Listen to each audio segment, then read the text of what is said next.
Kanina pong madaling araw ay pinuntahan po namin si Lilet. Tiningnan po namin kung paano nagsisimula yung kanyang araw. Camera One, nabuo yung concept niya dun sa idea na maraming tao ngayon yung may camera. Lahat ng tao nag-upload na sa internet ng mga kanya-kanyang films or pelikula. Ako po si Franklin Salindato of World Vision. Nandito po tayo sa Barangay Mambalili, Bunawan, Agusan del Sur. Nakita yung mga bata nagigib ng tubig para sa kanilang araw-araw na pangailangan.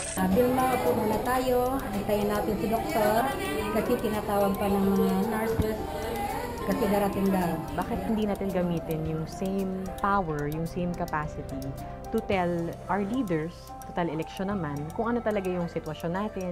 Ito yung buhay sa evacuation center ng Landayan. Hirapan ng ating mga kapwa.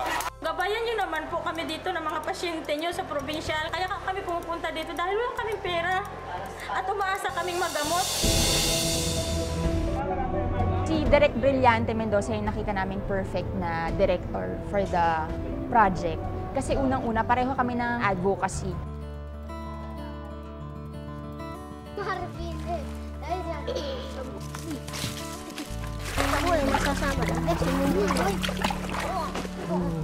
Kahit papaano, siguro, kapag napanood dito, at the end of the day, bilang mamamayan, at saka bilang mga kung sino man yung mga kandidato na nakapanood nito, sana naman, kahit papaano, maramdaman nila at makita nila yung gusto nating pagbabago.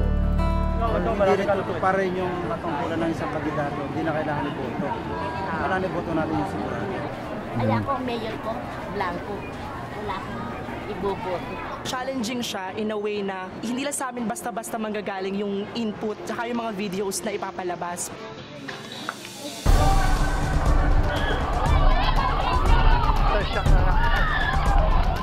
Hindi siya scripted. Ito yung issue in its rawest. Bad trip talaga yan. Sara mo na yung pinto! Eh ano nanggugulo eh, may sira yata yun eh.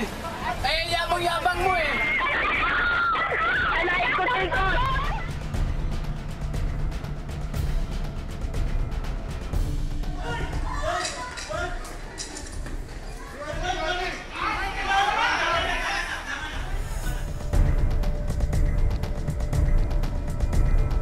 Sana ma-encourage pa ang mga tao na huwag titigil sa pagngangarap ng magandang buhay.